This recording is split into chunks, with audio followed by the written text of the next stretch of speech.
Everyone, मेरा नाम प्रतीक जगाती और हम फटाफट से फॉरेक्स के जितने भी मेजोरिटी कंसेप्ट है वो सारे हम रिवाइज करेंगे। मैंने ऑलरेडी एक वीडियो यूट्यूब में डाला हुआ है जहां पर बहुत सारे अच्छे अच्छे क्वेश्चंस हमने फटाफट से 4 आवर्स या 5 आवर्स के अंदर हमने अच्छा खासा क्वेश्चंस का कवरेज किया था अलोंग विद कंसेप्ट। एंड उस वीडियो का भी डिस्क्रिप्शन में आपको लिंक पे दे दूंगा, आप उसे भी जरूर से देखिएगा। ऑलरेडी अराउंड 90K व्यूज हो चुके हैं वहां पर, तो वहां पर वो वीडियो बहुत ही इफेक्टिव रहेगा आप सभी के लिए। तो यहाँ पर अभी हम फटाफट से एग्जाम पर्सपेक्टिव के हिसाब से हम फटाफट one by one go through करेंगे। यहाँ पर आपके लिए तभी हेल्पफुल होने वाला है जब आपने ऑलरेडी सारा चीज पढ़ा हुआ है एक बार। तो आप देखिए, अगर हम बात करेंगे एप्रिसिएशन और डेप्रिसिएशन का, सबसे पहले हम कंसेप्ट की बात करते हैं। यहाँ पर हमने क्या पढ़ा है कि अगर डॉलर एप्रिसिएट करेगा तो रूपी डेप्रिसिएट करेगा।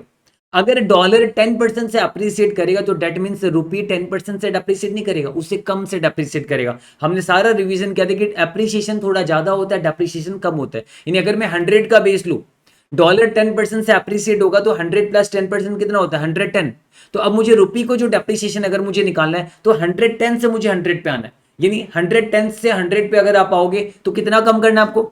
क्योंकि डॉलर को 100 से 110 में पहुंचा है ना, डॉलर को 10% बढ़ाया हमने, तो 100 से प्लस 10% किया तो 110 बना। यानी डॉलर अगर 10% इंक्रीज होगा तो मतलब रुपी डिक्रीज होना है। तो रुपी कहां से डिक्रीज करेंगे? 110 से 100 पे आएंगे।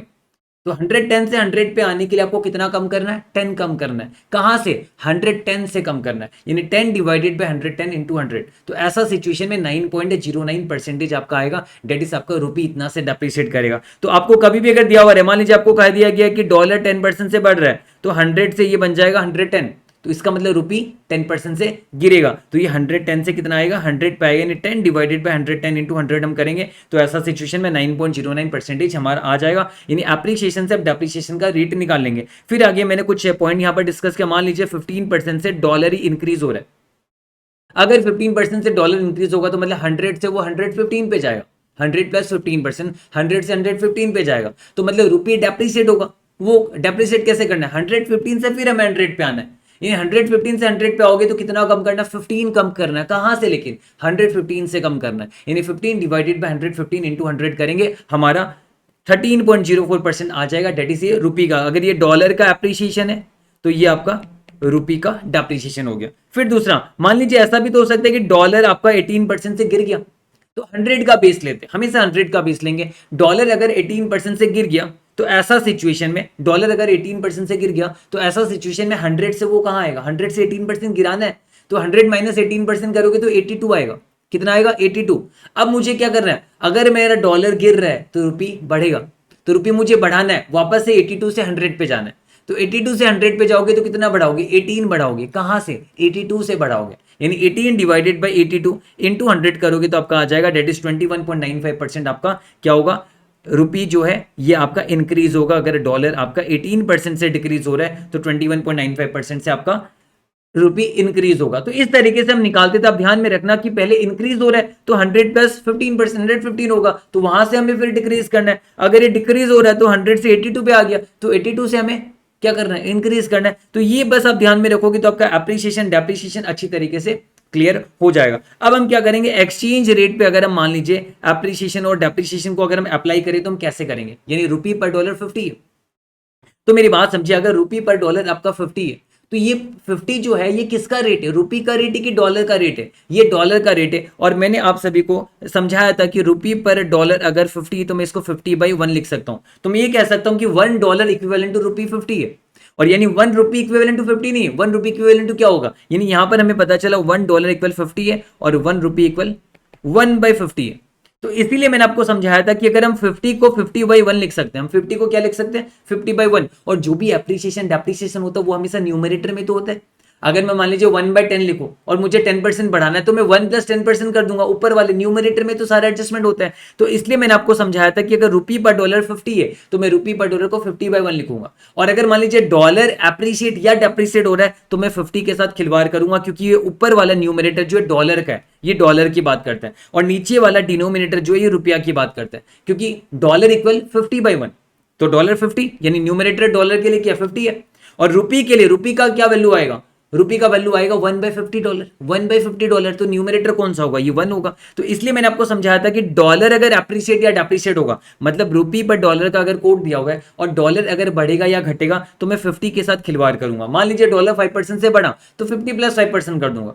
डॉलर अगर 5% से गिरा तो 50 माइनस 5% कर दूंगा, यानी इस ऊपर वाले के साथ मैं खिलवाड़ करूंगा, क्योंकि कोट है डॉलर का दिया हुआ है। अगर आपका रुपी के बारे में बात करता, कोट तो डॉलर का दिया हुआ है, अगर रुपी का अप्रिसिएशन डेप्रिसिएशन बात करें तो मैं इस डिनोमिनेटर के साथ खेलूंगा, क्योंकि ये रुपया का वैल्यू बताता है। यानी अगर 5% से रुपी बढ़ता है तो मैं नीचे करूंगा 1 प्लस 5%, यानी 50/1 है ना, 1 प्लस 5% करूंगा। अगर आपका रुपी 5% से गिरता है तो मैं 1 माइनस 5% करूंगा। तो इस तरीके से हम सारा ये एडजस्टमेंट करते हैं।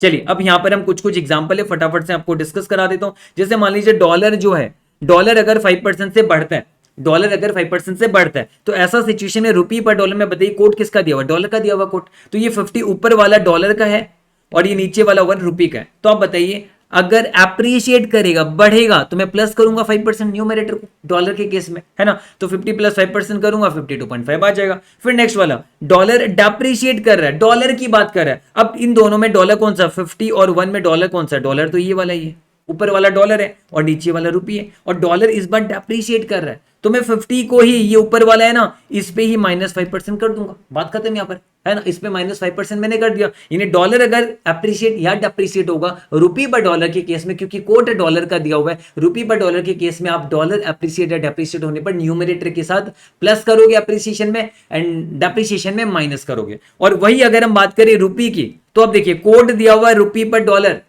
कोड किसका दिया हुआ है, डॉलर का दिया हुआ है, रुपी का कोड नहीं दिया हुआ है। अगर रुपी अप्रिशिएट करेगा तो यहां पर 50/1 में ये जो 1 है ना, ये रुपी की बात कर रहा है, क्योंकि ये ऊपर वाला तो डॉलर की बात कर रहा है। तो नीचे वाला जो 1 है अगर अप्रिशिएट होगा तो 1 प्लस 5%, अगर डेप्रिशिएट होगा तो नीचे वाला 1 माइनस 5%। तो कंक्लूजन अल्टीमेटली ये निकलता है। मान लीजिए अगर यहां पर मैं डॉलर पर पाउंड लिखूं, मैं मान लीजिए अगर मैं डॉलर पर पाउंड लिखता हूं 70/1 हो जाएगा आपका ये। चलिए ऐसा लिखता हूं, डॉलर पर पाउंड मैंने लिखा 0.7058, जस्ट नॉर्मल ऐसे मैंने लिख दिया। तो यानी इसको मैं डिवाइड बाय 1 रखूंगा हमेशा। अब ये वाला जो ऊपर वाला है ना, जिसका कोड दिया हुआ है, पाउंड का कोड दिया हुआ है, ये पाउंड की बात करेगा और नीचे वाला बात करेगा डॉलर की। तो मतलब अगर पाउंड बढ़ेगा तो ऊपर वाले को प्लस करना, 5% से बढ़ा तो न्यूमरेटर 5% से प्लस कर देना, अगर गिरा तो माइनस 5% कर देना। और नीचे वाला अगर रुपी, ऊपर वाला मैंने पाउंड के बारे में बात किया, पाउंड बढ़ेगा या घटेगा तो मैं ऊपर वाले से एडजस्ट करूंगा। डॉलर, डॉलर अगर बढ़ेगा या घटेगा तो नीचे वाला डॉलर है, अगर डॉलर 5% से बढ़ेगा तो मैं नीचे डिनोमिनेटर में प्लस 5% करूंगा, अगर डॉलर गिरेगा तो मैं नीचे वाला माइनस 5% करूंगा। तो इस तरीके से हमें बस इतना ध्यान में रखना, जिसका कोट दिया हुआ है ना, वो एप्रिशिएट या डेप्रिशिएट होए तो न्यूमरेटर के साथ खेलना, जिसका कोट नहीं दिया हुआ है वो एप्रिशिएट या डेप्रिशिएट हो तो डिनोमिनेटर के साथ खेलना। आपको इतना समझना है। तो चलिए हमने एप्रिसिएशन डेप्रिसिएशन को अप्लाई करना भी सीख लिया। अब हम बात करेंगे बिड एंड आस्क के बारे में। तो बिड एंड आस्क का मतलब क्या होता है, जैसे कि मान लीजिए रुपी पर डॉलर दिया हुआ 50/52, तो यहां पर 50 जो है ये बिड है और 52 जो है आस्क है आपका यहाँ पर, क्योंकि बड़ा रेट हमेशा आस्क होता है एंड छोटा रेट हमेशा बिड होता है। तो ऐसा भी तो हो सकता है, कितने बार एग्जाम में आपको दे रुपी पर डॉलर 52/50, तो अब ये मत समझना कि लेफ्ट वाला बिड है और राइट वाला आस्क है, ऐसा बिल्कुल भी नहीं है। बैंक कभी भी अपना घाटा नहीं करेगा, एक्सचेंज बैंक जो है वो अपना कभी नुकसान नहीं करेगा। तो इसलिए जो छोटा वैल्यू है यही हमेशा क्या होगा, बिड होगा, एंड ये बड़ा वैल्यू हमेशा आस्क होगा। आपको ये ध्यान में रखना है। तो इसलिए हमें ये पता चला कि जनरली आपको रेट ऐसे दिया हुआ रहेगा, लेफ्ट वाला छोटा, राइट वाला बड़ा। तो इस तरीके से आपको पता चले ये बिड है और ये आस्क है। तो इसका मतलब क्या, ये रेट किसका दिया हुआ है, ये रुपी का रेट दिया हुआ है कि डॉलर का। ध्यान रखिए डॉलर की बात कर रहा है, ये $1 की बात कर रहा है। $1 इक्वल ₹50/52, इसका मतलब ये $1 इक्वल 50/52 ये कहना चाहता है। यानी बैंक, एक्सचेंज बैंक यहां पर डॉलर खरीद रहा और बेच रहा है। तो एक्सचेंज बैंक अपना कभी भी घाटा नहीं करता है। एक्सचेंज बैंक हमेशा सस्ते में खरीदता है और महंगे में बेचता है। पर हम हमेशा फॉरेक्स में कस्टमर के पॉइंट ऑफ व्यू से समझते हैं। तो कस्टमर हमेशा रोएगा, कस्टमर जब भी खरीदेगा ना, अगर डॉलर का कोटेशन दिया हुआ है तो कस्टमर जब भी डॉलर को खरीदेगा वो महंगा में खरीदेगा और वो सस्ता में बेचेगा, क्योंकि कस्टमर का हमेशा नुकसान होता है। इसलिए ध्यान में रखना, जिसका कोड दिया हुआ, अगर डॉलर का कोड दिया हुआ है तो डॉलर हमेशा महंगा में खरीदना पड़ेगा कस्टमर को, और डॉलर हमेशा सस्ता में बेचना पड़ेगा कस्टमर को। यानी ये जो महंगा वाला है ये कस्टमर का डॉलर बाइंग रेट है और ये कस्टमर का डॉलर सेलिंग रेट है। अब ऐसा भी तो हो सकता है कि वो रुपी खरीदना चाहता हो, तो आप ऐसा सिचुएशन में कंफ्यूज मत होना। आप ये सोचना रुपी खरीदने का मतलब क्या, डॉलर बेचना। हम जाएंगे एक्सचेंज वाले के पास, अगर हम उससे रुपी खरीदेंगे तो हमें कुछ तो देना पड़ेगा। जो हम देते हैं वो बेचते हैं, जो हम लेते हैं वो खरीदते हैं। दुकानदार के पास गए, कपड़े लेके आए, तो हम कपड़े लेके आए तो कपड़े खरीदा हमने, और पैसे देके तो मतलब पैसा बेचा है हमने दुकानदार के पास। और वो दुकानदार क्या कर रहा है, पैसे खरीद रहा है आपसे, क्योंकि वो ले रहा है ना, वो पैसे खरीद रहा है, रुपया खरीद रहा है वो, और आपको प्रोडक्ट जो है वो आपको बेच रहा है। तो इसलिए दुकानदार कभी भी प्रोडक्ट बेचता है तो मतलब समझ जाना वो आपको रुपया आपसे खरीद रहा है, और हम रुपया बेच के आते हैं और प्रोडक्ट खरीद के आते हैं, है ना। तो इसलिए आप ये समझिए यहां पर अगर रुपी पर डॉलर में रुपी के बारे में बात करें, रुपी अगर आपको बेचना है तो आप पहले जाना कोटेशन में, कोटेशन किसका दिया हुआ है, डॉलर का दिया हुआ है। रुपी बेचना है तो मतलब डॉलर खरीदना है आपको, है ना। रुपी खरीदना है तो मतलब डॉलर बेचना है। हमेशा डिसीजन डॉलर से लेना, क्योंकि डॉलर का कोड दिया हुआ है, डॉलर महंगा पे खरीदोगे सस्ता पे बेचोगे। तो चलिए फटाफट से, रुपी हमें बेचना है तो हम क्या रुपी से डिसीजन लिए दोनों, बिल्कुल नहीं, हम कोटेशन में जाएंगे। रुपी बेचना मतलब डॉलर खरीदना, और डॉलर तो महंगा में खरीदेंगे, 52 पे टिक कर देना।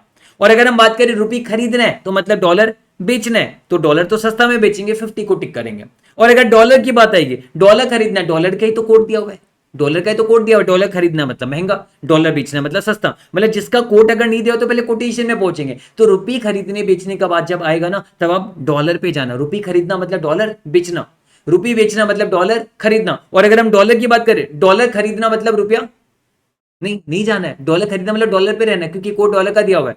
डॉलर बेचना मतलब रुपया नहीं जाना है, डॉलर पे रहना है, क्योंकि डॉलर का कोड दिया हुआ है। तो जब कभी भी डॉलर का खरीदने बेचने का बात हो, तब तो सिंपल महंगा वाला पे बाई, सस्ता वाला पे सेल। लेकिन जब रुपी का बात करें, क्योंकि इसका कोटेशन नहीं दिया हुआ है, तो रुपी के बात होने पर हम पहले डॉलर पे जाएंगे, डॉलर देखेंगे। रुपी बेचना, डॉलर खरीदना, रुपी खरीदना, डॉलर बेचना, फिर हम डॉलर से डिसीजन लेंगे। डॉलर बेचेंगे 52 में, डॉलर खरीदेंगे 50 में, डॉलर बेचेंगे, इसमें डॉलर सेल करेंगे और इस पे डॉलर बाई करेंगे, है ना। और इसका मतलब ही क्या है, डॉलर बाई मतलब रुपया सेल, और यहां पर डॉलर से मतलब रुपया बाई। तो कभी भी अगर कंफ्यूजन है तो लिख के छोड़ देना, बस यहां पर डॉलर बाई लिखना, इधर डॉलर सेल लिखना, और बाकी कॉरेस्पॉन्डिंग रिवर्स लिख देना, आपको अपने आप ही आंसर मिल जाएगा। ये 4 पॉइंट भी अगर आप लिख दोगे फटाफट से, तो आपको अपने आप कंफ्यूजन आपका क्लियर हो जाएगा। यहाँ पर तो हमने क्या किया था, हमने सीखा था, रिविजनरी वीडियो मैंने आपको सिखाया था यहाँ पर, कि यहाँ पर हम क्या करते हैं, जब कभी भी एग्जाम में हम बिड एंड आस्क को अलग रखते हैं, कन्वर्सन को अलग रखते हैं। पहले टिकिंग का काम कर लो ताकि आपको कंफ्यूजन आ रहा है, फिर आप कन्वर्सन करोगे। तो कन्वर्सन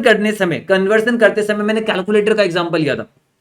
मान लीजिए मैं दुकानदार के पास गया, मैंने दुकानदार से कहा कि मुझे 50 पीसेस ऑफ कैलकुलेटर खरीदना है। मैंने पहले उससे पूछा एक कैलकुलेटर का दाम कितना है, उसने कहा कि एक कैलकुलेटर का प्राइस है 50 रुपीज। तो मैंने कहा मुझे तो 100 कैलकुलेटर चाहिए, तो बोले ठीक है, एक कैलकुलेटर का प्राइस 50 रुपीज है, 100 कैलकुलेटर का प्राइस होगा 5000 रुपीज। तो यहाँ पर डायरेक्ट बात हुआ, यानी कैलकुलेटर का वो कोटेशन दे रहा था और हम कैलकुलेटर को ही कन्वर्ट करना चाहते थे। 1 कैलकुलेटर का उसने कोटेशन दिया, हम 50 कैलकुलेटर को कन्वर्ट करना चाहते थे। तो 50 कैलकुलेटर को जब हमने कन्वर्ट किया इनटू रुपी, तो मल्टीप्लाई किया, है ना। और वैसे अगर मान लीजिए ऐसा भी तो हो सकता है, उसने 1 कैलकुलेटर का दाम दिया 50 रुपीज, और हम उसे कह रहे हैं कि हम तो आपसे 10,000 रुपीज का कैलकुलेटर खरीदना चाहते हैं, तो उसका दिमाग खराब हो जाएगा। वो कहेगा यार कैलकुलेटर की बात करना, कितना चाहिए, तो रुपया की बात कर रहा है। वो कोड दे रहा है कैलकुलेटर का, हम कन्वर्ट करना चाहते हैं 10,000 रुपीज में, कितना कैलकुलेटर मिलेगा, तो उल्टी बात करें। तो ऐसा सिचुएशन में हम डिवाइड करते हैं, है ना। ऐसा सिचुएशन में हम डिवाइड करेंगे, यानी 10,000 डिवाइड बाय 50 करेंगे तो हमें पता चल जाएगा, अच्छा 200 कैलकुलेटर हमें खरीदना है मतलब। तो वैसे यहां पर वही कंसेप्ट यहां पर है कि कन्वर्सन के केस में आप हमेशा क्या देखोगे, आप कन्वर्सन के केस में आप हमेशा ये देखोगे कि रुपी पर डॉलर अगर 50 52 दिया हुआ है ना, तो हम पहले टिकिंग का काम कर लेंगे। मान लीजिए डॉलर हमें खरीदना है, तो डॉलर हम 52 में खरीदेंगे और रुपी इस पे बेचेंगे, है ना। ऑब्वियसली बात है, डॉलर जिस पे खरीदते हैं रुपी बेचते हैं। अब मान लीजिए मुझे 50,000 रुपीज सेल करना है, मुझे क्या करना है, 50,000 रुपीज सेल करना है। तो 50,000 रुपीज सेल करने का मतलब डॉलर का कोड दिया हुआ है ना, तो डॉलर तो बाई करना होगा, रुपी सेल मतलब डॉलर बाई, यानी 52 वाला टिक हो जाएगा। ये मैंने ऊपर टिक करके रखा हुआ है ऑलरेडी। अब मेरी बात समझिए, मुझे 50,000 रुपीज को कन्वर्ट करना, मुझे थोड़ा पता है कि डॉलर कितना आएगा, मुझे सेल 50,000 रुपीज करना, मतलब मेरे पास बेस तो 50,000 ही है रुपी। कोई आपको दिख रहा है पर $100 $200 कुछ बेस आपके पास है 50,000 रुपी, तो ये कन्वर्ट करना भी इंटू डॉलर। तो आप बोलोगे रुपी का कोड दिया हुआ है, सॉरी रुपी कन्वर्ट करना है, कोड दिया हुआ है डॉलर का, तो क्या होगा, डिवाइड। यानी डॉलर का अगर कोड दिया हुआ होता और डॉलर ही कन्वर्ट करना होता तब तो मल्टीप्लाई, लेकिन डॉलर का कोड दिया हुआ है, कन्वर्ट करना क्या, रुपी, तो डिवाइड हो जाएगा। तो इसलिए हम 50,000 डिवाइड बाय 52 करेंगे तो हमें पता चल जाएगा $961.54 आ जाएगा। और आप $961.54 को 52 से मल्टीप्लाई करोगे 50,000 आएगा। यानी अल्टीमेटली मैं कंक्लूजन यही आपको पहुंचाना चाहता हूं, यहां पर पहले बिडास करोगे, टिकिंग का काम करोगे, अब देखोगे क्या खरीदना बेचना है, वो आपने कर लिया, फिर आप कन्वर्सन के बारे में सोचोगे। कन्वर्सन करते समय मल्टीप्लाई डिवाइड सोचते, बिडास के वक्त आप ये सोचोगे किस में बाई करना, बिड वाला कि आस्क वाला। और जब कन्वर्सन की बात आएगी तो मल्टीप्लाई डिवाइड आना चाहिए। तो बिडास में क्या था, जिसका कोड दिया हुआ वो महंगा में खरीदोगे, जिसका कोड दिया हुआ वो सस्ता में बेचोगे, है ना। अगर जिसका कोड नहीं दिया हुआ तो पहले कोड पे जाना, और अगर मैं कन्वर्सन की बात करूं, कन्वर्सन में मान लीजिए रुपी पर डॉलर, यानी डॉलर का कोड दिया, मुझे डॉलर कन्वर्ट करना है, मुझे $10,000 कन्वर्ट करना, मल्टीप्लाई, मुझे $50,000 कन्वर्ट करना, मल्टीप्लाई। मान लीजिए डॉलर का कोड दिया हुआ है, रुपी पर डॉलर यानी डॉलर का कोड दिया, मुझे रुपी 1 लाख कन्वर्ट करना है, मतलब डिवाइड, क्योंकि जिसका कोड दिया हुआ है वही अगर बेस में आपको कन्वर्ट करना है तो मल्टीप्लाई करोगे, जिसका कोड दिया हुआ है वो कन्वर्ट नहीं कर रहे हो, रुपी कन्वर्ट करना चाहते हो तो डिवाइड होगा। ये आपको ध्यान में रखना, और इसके लिए कैलकुलेटर का एग्जांपल दिमाग में रखना अपना बेस्ट रहेगा। मतलब कैलकुलेटर के बारे में कोड दे रहा था दुकानदार हमें 50 रुपीज पर कैलकुलेटर, हम सीधा कैलकुलेटर की बात करते तो मल्टीप्लाई करते, पर हम रुपी की बात करें तो हम डिवाइड करेंगे। तो ये दिमाग में आप रखोगे, बस बात खत्म, आपका काम बन जाएगा। चलिए ये हमने समझा, तो यहां तक हमने सारा चीज अभी क्लियर किया अच्छी तरीके से, कोई प्रॉब्लम नहीं, यहां पर सारा चीज चल रहा है। अब हम बात करेंगे इंटरेस्ट रेट पैरिटी की, तो ये बहुत इंटरेस्टिंग होने वाला, ध्यान से समझना, ये भी बहुत इजी है। अगर मेरे तरीके से आप करोगे एग्जाम में तो सीरियसली आपको बहुत इजी लगेगा। मान लीजिए डॉलर का इंटरेस्ट रेट दिया हुआ है 6 मंथ्स का, एंड रुपी का इंटरेस्ट दिया हुआ है 6 मंथ्स का 15%, तो ये हमेशा पर एनम होता है। तो आप गलती क्या करोगे एग्जाम पे, आप सीधा 15% को ही बेस ले लोगे, पर ऐसा नहीं है, ये 6 मंथ्स की बात कर रहे हैं। तो 6 मंथ्स की बात करें तो पहले 15% को 6 मंथ्स पे लेके जाओ, तो 15% तो पर एनम है, तो 6 मंथ्स का क्या होगा 7.5%, और ये आप गलती जरूर करोगे अगर आप ध्यान नहीं दोगे। टाइम पीरियड देखना 3 मंथ्स का, तो 3 मंथ्स पे पहले कन्वर्ट करना, तो 15% हमारे लिए कोई काम का नहीं है, हम 6 मंथ्स का निकालेंगे। 6 मंथ्स का है 7.5% और 6 मंथ्स का है 9%, यानी डॉलर का इंटरेस्ट रेट है फॉर 6 मंथ्स इफेक्टिव 7.5%, डॉलर का रुपी का इंटरेस्ट रेट है फॉर 6 मंथ्स इफेक्टिव 9%। अब हम क्या करते हैं, इस पे प्रिंसिपल बेस चढ़ाते हैं, 1 चढ़ाइए या फिर आप 100 चढ़ाइए। 1 चढ़ाते तो आपका बनता फैक्टर 1.075 और यहां पर 1.09 आता, पर आपके कन्वीनियंस के लिए मैं 100 का बेस लेता हूं। तो 100 को अगर मैं मान लीजिए 6 महीने के लिए इन्वेस्टमेंट करूं डॉलर पे, 100 का बेस अगर मैं 6 महीने के लिए इन्वेस्टमेंट करूं तो 107.5 होगा। यानी हमें पता चला डॉलर जो है अगर 100 इन्वेस्ट करें तो आगे जाके 6 मंथ्स के बाद ये 107.5 बन जाएगा। तो ये किसका वैल्यू हो गया, डॉलर का हो गया। और अगर हम बात करें रुपी का, तो रुपी बन जाएगा आपका कितना 109। तो एग्जाम में वही करना है, डॉलर का इंटरेस्ट रेट से फैक्टर निकाल लीजिएगा, इस तरीके से आप फैक्टर निकालोगे। 107.5 आएगा, 109 आएगा, दिमाग में बस सेट कर लीजिए। अगर डॉलर का इंटरेस्ट रेट 15% है तो 6 महीने का 7.5%, और उस पर 100 का बेस लगाएंगे तो 107.5 बन जाएगा। रुपी का अगर 18% है तो 6 महीने का 9%, उस पर अगर 100 का बेस लगाएंगे तो 109 बन जाएगा। अब ध्यान में रखना, अब इसमें से कोई एक करेंसी प्रीमियम में होता है, कोई करेंसी डिस्काउंट में होता है, ज्यादा डीप नहीं जाऊंगा, वो 4 आवर्स में पूरा अच्छे से समझाया हुआ है। तो यहां पर डॉलर फॉरवर्ड प्रीमियम में क्यों होगा, क्योंकि डॉलर का इंटरेस्ट रेट कम है, और जिस कंट्री का इंटरेस्ट रेट कम होता है वो फॉरवर्ड प्रीमियम में रहता है, क्योंकि वहां पर दाम बढ़ता नहीं जाता, इंटरेस्ट रेट कम है। तो इंटरेस्ट रेट कम होने पर वो फॉरवर्ड प्रीमियम पे होगा। यानी हमें पता चला कि डॉलर हमें क्या करना, प्रीमियम में रखना। क्यों रखना, आप ऐसे भी समझ जाइए, डॉलर 107.5 है, रुपी 109 है, तो डॉलर को हम बढ़ाएंगे पैरिटी के लिए, रुपी के पैरिटी में लेके जाने के लिए डॉलर को हम बढ़ाएंगे। 107.5 से हम जाएंगे 109 पे, 107.5 से हम जाएंगे कहां 109 पे। तो हमें बढ़ाना है, कितना बढ़ाना, में 1.5 बढ़ाना है। कहां से बढ़ाना है, 107.5 से बढ़ाना है, बेस तो यही है। यानी 1.5 हमें बढ़ाना है, कहां से बढ़ाना है, 107.5 से बढ़ाना है, यानी इंटू 100 करेंगे तो ये आ गया आपका डॉलर का प्रीमियम रेट। डॉलर का प्रीमियम रेट आ गया आपका, क्योंकि कोट नहीं, यहाँ पर डॉलर का इंटरेस्ट रेट कम है ना, तो डॉलर प्रीमियम पे रहेगा। अगर वही मैं रुपी की बात करूं तो रुपी आपका 109 हो रहा है, और ये आपका 109 से हमें 107.5 पे लेके जाना है, ताकि वो पैरिटी में आए डॉलर के। तो रुपी को डॉलर के पैरिटी में लाने के लिए हम 109 से 107.5 पे जाएंगे। तो हमें क्या करना पड़ेगा, इस बार कम करना पड़ेगा, 109 से 107.5 पे जाने के लिए कम करना पड़ेगा, कितना 1.5 कम करना पड़ेगा। कहां से, 109 से, क्योंकि बेस तो 109 है, 109 से तो 107.5 पे जा रहे हैं, तो 1.5 कम करना है 109 से इंटू 100, तो आपका इससे आ जाएगा 1.3761%। ये आपका आ गया क्या, रुपी का डिस्काउंट है। क्यों है डिस्काउंट, क्योंकि हम कम कर रहे हैं, कम करेंगे तो डिस्काउंट हो जाएगा। तो इस तरीके से जिस कंट्री का इंटरेस्ट रेट कम होता है वो प्रीमियम पे होता है, क्योंकि उसे बढ़ाना पड़ता है पैरिटी के लिए, और जिस कंट्री का इंटरेस्ट रेट ज्यादा होता है वो डिस्काउंट में रहता है, क्योंकि उसे कम करना पड़ता है। तो एग्जाम में बस ये आप 2 फैक्टर निकालोगे, और डॉलर को 1.5 बढ़ाना है 107.5 से, रुपी को 1.5 घटाना है 109 से, तो डॉलर का प्रीमियम आ जाएगा और रुपी का डिस्काउंट आ जाएगा। ये आप आराम से हमेशा एग्जाम में निकाल लोगे, कोई प्रॉब्लम नहीं। अब यही जो प्रीमियम और डिस्काउंट होता है ना, ये प्रीमियम और डिस्काउंट को आप एप्रिसिएशन डेप्रिसिएशन की तरह समझ लीजिए। प्रीमियम यानी एप्रिसिएशन, डिस्काउंट यानी डेप्रिसिएशन। याद है मैंने आपको ऊपर समझाया था एप्रिसिएशन डेप्रिसिएशन, तो मैंने आपको कहा था कि प्रीमियम एप्रिसिएशन, डॉलर का एप्रिसिएशन यहां पर हमने निकाला था, डॉलर प्रीमियम में, डॉलर एप्रिसिएशन में, और रुपी डेप्रिसिएशन में। तो आप मेरी बात को समझिए, अगर रुपी पर डॉलर 50 है तो मैंने आपको समझाया था 50 यानी 50/1 हम लिख सकते हैं।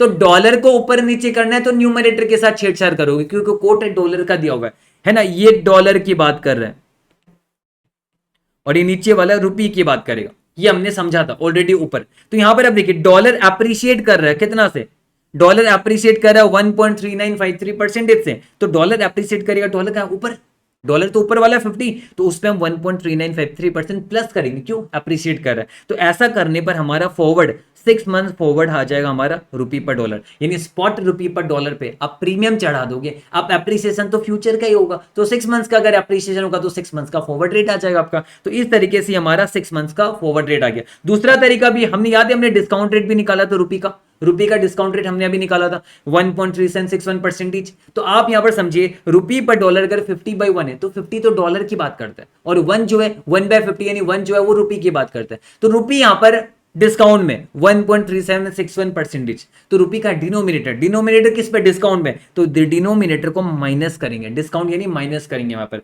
यानी 50 डिवाइडेड बाय 1 माइनस 1.3761%। ये करने पर भी आपका यही आंसर आने वाला। आप देखिए दोनों केस में यही आंसर आएगा, यानी मैंने दो ऑल्टरनेटिव आपको यहां पर बताया, यहां पर दो ऑल्टरनेटिव मैंने आपको बताया कि आपका ये जो रेट है ना, ये एप्रिसिएशन डेप्रिसिएशन जो रेट है ये दोनों सेम ही, तो एक जगह डॉलर अगर बढ़ेगा तो रुपी गिरेगा, डॉलर अगर गिरेगा तो रुपी बढ़ेगा, और इन दोनों से भी हम निकाल सकते हैं। आप क्या करना, ये जो प्रीमियम है ना 100 प्लस 1.3953% करोगे तो कितना आएगा, 101.3953।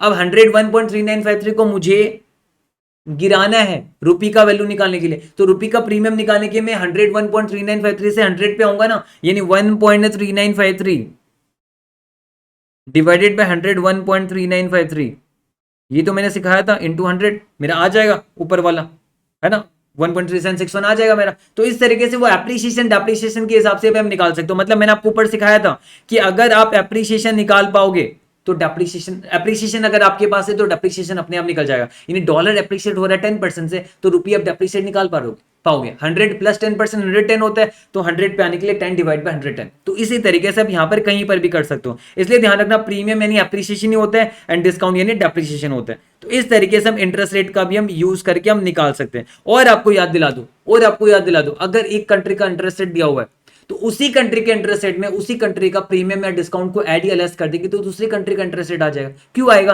क्योंकि दो कंट्री के इंटरेस्ट रेट से प्रीमियम निकालते हैं, अगर दो कंट्री के इंटरेस्ट रेट से अगर डिस्काउंट निकालते हैं तो एक कंट्री का इंटरेस्ट रेट पे प्रीमियम या डिस्काउंट लगेगा तो दूसरी वाला आएगा ना। जैसे 3 और 5 से हम 2 निकालते हैं, 3 और 5 में गैप कितने का, 2 का है, तो वैसे 3 + 2 क्या होगा 5, और 5 - 2 क्या होगा 3।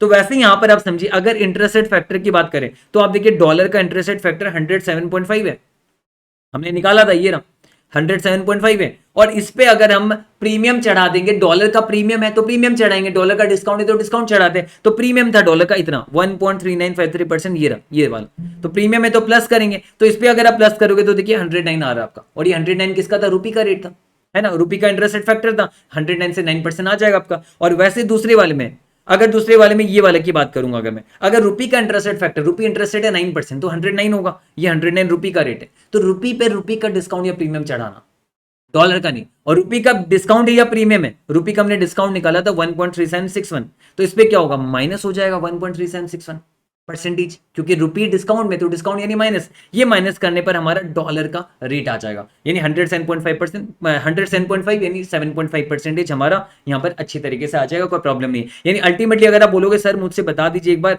इंटरेस्ट रेट पैरिटी में क्या कंसेप्ट है, दो कंट्री का इंटरेस्ट रेट दिया हुआ है उसका फैक्टर निकालोगे, मान लीजिए 7.5% 9% दिया हुआ है तो 107.5 होगा और 109 होगा। अब उन दोनों से 1.5 का गैप है, 1.5 डिवाइड बाय 107.5 करोगे डॉलर का प्रीमियम आएगा, 1.5 डिवाइड बाय 109 करोगे रुपी का डिस्काउंट आएगा, क्योंकि 107.5 से डॉलर 109 पे जाएगा और 109 से 107.5 पे रुपी जाएगा। तो इस तरीके से प्रीमियम और डिस्काउंट निकालेंगे। और ऐसे ही बताए प्रीमियम दिया हुआ तो डिस्काउंट निकालना आसान है, प्रीमियम दिया हुआ तो डिस्काउंट निकालना आसान है, डिस्काउंट दिया हुआ तो प्रीमियम निकालना आसान है। कैसे, अगर मान लीजिए 10% प्रीमियम है तो 100 से 110 बनेगा, तो डिस्काउंट क्या होगा, अब 110 से मैं 100 पे पहुंचना है, यानी 10 कम करना है 110 से, आ जाएगा आपका। अगर मान लीजिए आपका डॉलर डिस्काउंट पे 15%, तो आपका 100 से 15% 85 पे पहुंचेगा, है ना, तो 85 से हमें 100 पे पहुंचना है फिर से, यानी 15 डिवाइड बाई 85। तो इस तरीके से हम प्रीमियम से डिस्काउंट, डिस्काउंट से प्रीमियम हम निकाल सकते हैं। ये मैंने आपको समझाया। और मैंने आपको क्या समझाया, एक कंट्री के इंटरेस्ट रेट पे उसी कंट्री का प्रीमियम या डिस्काउंट लगा दोगे, प्रीमियम या डिस्काउंट का परसेंटेज लगा दोगे तो आपका दूसरी कंट्री का इंटरेस्ट रेट फैक्टर आ जाएगा।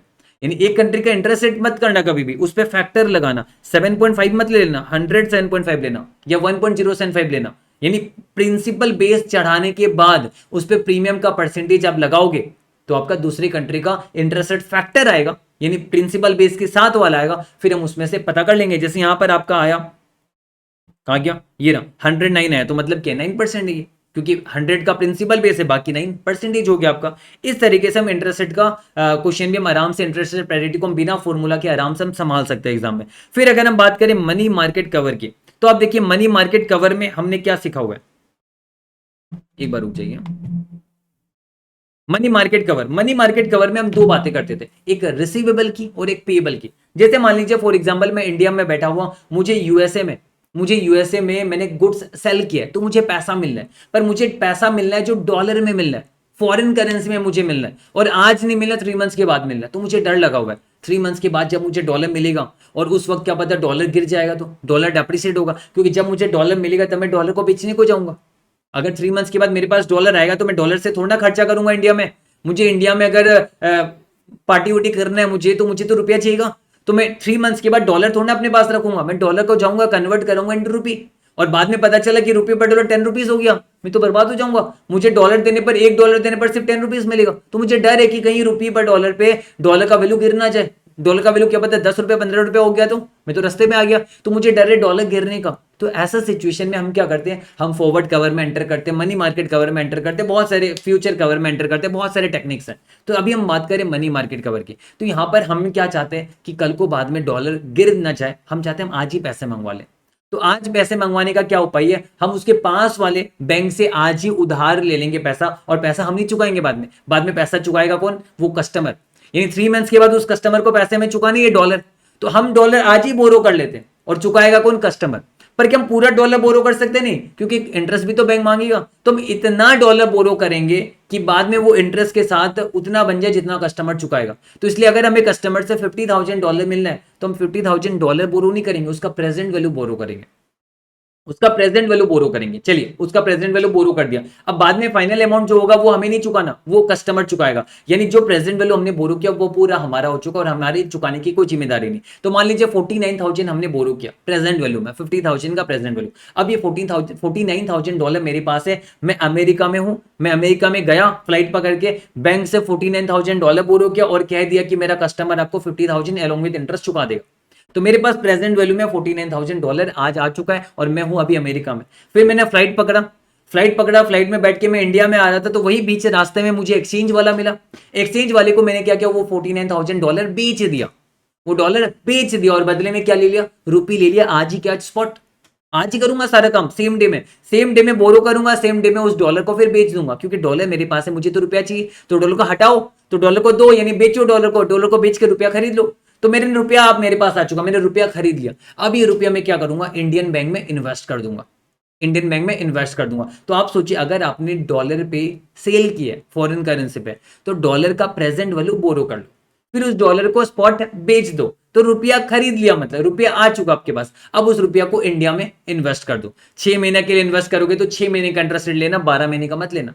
तो इस तरीके से हम क्या करते हैं, बोरो करते हैं foreign currency, present value foreign currency हम बोरो करते हैं यहाँ पर, है ना। फिर सेल करते हैं उस फॉरेन करेंसी को, क्योंकि हमारे पास जो आ चुका है उसे तो हम सेल करेंगे, फिर बाद में फाइनली इन्वेस्ट करते हैं हम होम करेंसी को। अगर हम बात करें पेबल की, तो पेबल के केस में हमें पैसे चुकाने हैं, हमें डॉलर मान लो चुकाना है। मान लो मैंने यूएसए से बहुत सारे गुड्स इंपोर्ट किए, मुझे अब उन्हें डॉलर देना, मुझे $50,000 चुकाना है, पर आज नहीं चुकाना है, 3 मंथ्स के बाद चुकाना है। तो मैंने सोचा 3 मंथ्स के बाद जब मैं डॉलर चुकाऊंगा, और क्या पता उस वक्त रुपी पर डॉलर 200 हो गया, तो तब तो मैं रास्ते में आ जाऊंगा, मुझे बहुत सारा $1 खरीदने के लिए मुझे रुपी 200 खर्चा करना पड़ेगा, क्योंकि डॉलर खरीदूंगा एक्सचेंज वाले से, तभी तो डॉलर चुकाऊंगा। तो अब मुझे टेंशन है कि कहीं डॉलर बढ़ ना जाए पेबल के केस में। तो ऐसा सिचुएशन में मैं क्या सोचूंगा, मैं आज ही क्यों ना डॉलर पेमेंट कर दूं। तो आज डॉलर अगर मैं उस कस्टमर को पे करूंगा ना, तो मेरा फायदा नहीं है, मैं कस्टमर के पास वाले बैंक को पे करूंगा, ताकि वो कुछ दिन का मुझे इंटरेस्ट दे।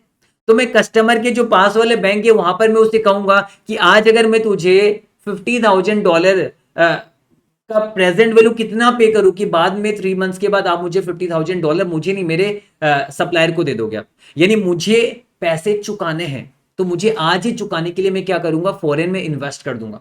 कितना इन्वेस्ट करूंगा, present value of foreign currency. तो पता चला $50,000 चुकाना है, और $50,000 चुकाने के लिए मुझे इन्वेस्ट करना पड़ेगा $49,000, ताकि वो $50,000 बन जाएगा, और सप्लायर को मिल जाएगा। तो मुझे सबसे पहला स्टेप ये है, इन केस ऑफ पेबल मुझे इन्वेस्ट करना है प्रेजेंट वैल्यू ऑफ जो आपका फॉरेन करेंसी, वो मुझे इन्वेस्ट करना है। अब वो इन्वेस्ट मुझे करने के लिए उतना मेरे पास डॉलर होना भी तो पड़ेगा। तो उतना डॉलर कहां से आएगा? उतना डॉलर मैं खरीदूंगा। तो $49,000 मुझे इस बार खरीदना है, क्योंकि डॉलर खरीदूंगा तभी तो इन्वेस्ट करूंगा। तो डॉलर मुझे 49,000 खरीदना है। डॉलर 49,000 खरीदने के लिए मेरे पास क्या होना पड़ेगा? मेरे पास होम करेंसी होना पड़ेगा, रुपी होना पड़ेगा। रुपी को बेचूंगा तभी तो, रुपी को बेचूंगा तभी तो डॉलर खरीदूंगा और तभी तो इन्वेस्टमेंट करूंगा, है ना। और रुपी मेरे पास है कहां? तो मैं अपने इंडियन बैंक से, लोकल बैंक से रुपी बोरो कर लूंगा। तो इसलिए मैंने क्या सीरीज समझा, मुझे इन्वेस्ट करना है कितना ये पता करना पड़ेगा। सबसे पहले मैं जाऊंगा यूएसए में, पता करके आऊंगा कितना इन्वेस्टमेंट करूं ताकि $50,000 बाद में बन जाए। तो मुझे present value of dollar invest कितना करना है ये पता करना पड़ेगा। उतना इन्वेस्टमेंट करने के लिए मुझे उतना डॉलर खरीदना पड़ेगा, है ना। और उतना डॉलर खरीदने के लिए मेरे पास रुपया होना पड़ेगा, तो मुझे रुपया बोरो करना पड़ेगा। तो इसलिए यहां पर इस केस में आपको इन्वेस्ट करना है फॉरेन करेंसी का प्रेजेंट वैल्यू फॉरेन करेंसी आपको कितना इन्वेस्ट करना है ये डिटरमाइन करोगे। अब इसके लिए फॉरेन करेंसी आपको कितना बाई करना है ये डिटरमाइन करना पड़ेगा। और इतना फॉरेन करेंसी बाई करने के लिए आपके पास होम करेंसी होना पड़ेगा आज, तभी तो फॉरेन करेंसी बाई करोगे। तो होम करेंसी कितना बोरो करोगे। तो अल्टीमेटली कंक्लूजन ये है, रिसीबल के केस में फॉरेन करेंसी बोरो करोगे प्रेजेंट वैल्यू में, फिर सेल करोगे इस फॉरेन करेंसी को, यानी पहला दो में फॉरेन करेंसी दिख रहा होगा बोरो और सेल में, और फिर बाद में फाइनली होम करेंसी को इन्वेस्ट करोगे। और यहां पर भी इन्वेस्ट करोगे फॉरेन करेंसी, और इन्वेस्ट करने के लिए बाई करना पड़ेगा फॉरेन करेंसी। तो पहले दो में देखिए इन्वेस्ट बाई में आपका फॉरेन करेंसी है, और आपका फिर होम करेंसी आपको बेचना है तभी तो फॉरेन करेंसी बाई करोगे। तो होम करेंसी आप बोरो कितना करोगे, यानी यहां पर बोरो सेल इन्वेस्ट है, और इधर इन्वेस्ट बाई बोरो है। बोरो सेल में फॉरेन करेंसी, उधर भी इन्वेस्ट बाई में फॉरेन करेंसी, और लास्ट वाले में होम करेंसी आ गया। और ये तो पूरा कंसेप्चुअली तो आपको समझाया हुआ है, तो मुझे नहीं लगता आपको कोई दिक्कत आएगी। यहाँ पर तो हम फटाफट से रिवाइज कर रहे हैं। चलिए, तो हमने ये सारा चीज रिवाइज किया। अब हम आगे बात करेंगे forward rates and cancellation of forward rates. तो समझिए मेरी बात को, मान लीजिए फॉर एग्जांपल आपको मैंने अभी मनी मार्केट कवर समझाया था, वो अलग एक टेक्निक था टैकल करने का। आपको अगर डर लग रहा है डॉलर गिरने या बढ़ने का, तो वैसा सिचुएशन में हम कैसे टैकल करते हैं वो मनी मार्केट कवर हमने समझा। अब हम बात करें फॉरवर्ड कवर। फॉरवर्ड कवर भी हम कर सकते हैं। जैसे मान लीजिए फॉर एग्जांपल मुझे आज से 3 मंथ्स के बाद डॉलर चुकाना है अपने सप्लायर को, तो मैं आज ही एक्सचेंज वाले से कॉन्ट्रैक्ट कर लूंगा कि तू मेरे साथ आज ही $50,000 मुझे चुकाना है। तू मुझे आज ही रेट बता दे कि 3 मंथ्स के बाद मुझे क्या रेट में तू $50,000 देगा।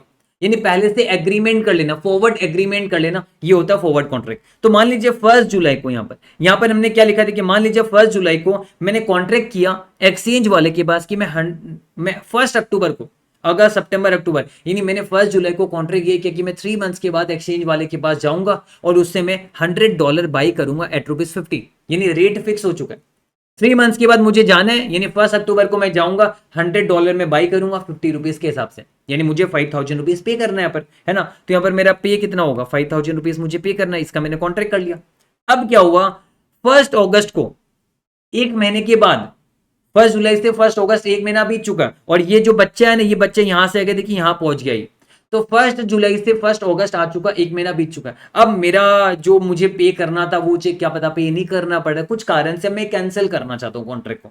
मैं ये जो कॉन्ट्रैक्ट मैंने 1 अक्टूबर को जो मैंने करा है, अगर कैंसिल नहीं करूंगा तो एग्जीक्यूट करना पड़ेगा, तो मैं कैंसिल करना चाहता हूँ। तो मेरी बात समझ लीजिए, कैंसिल वगैरह कुछ नहीं होता है।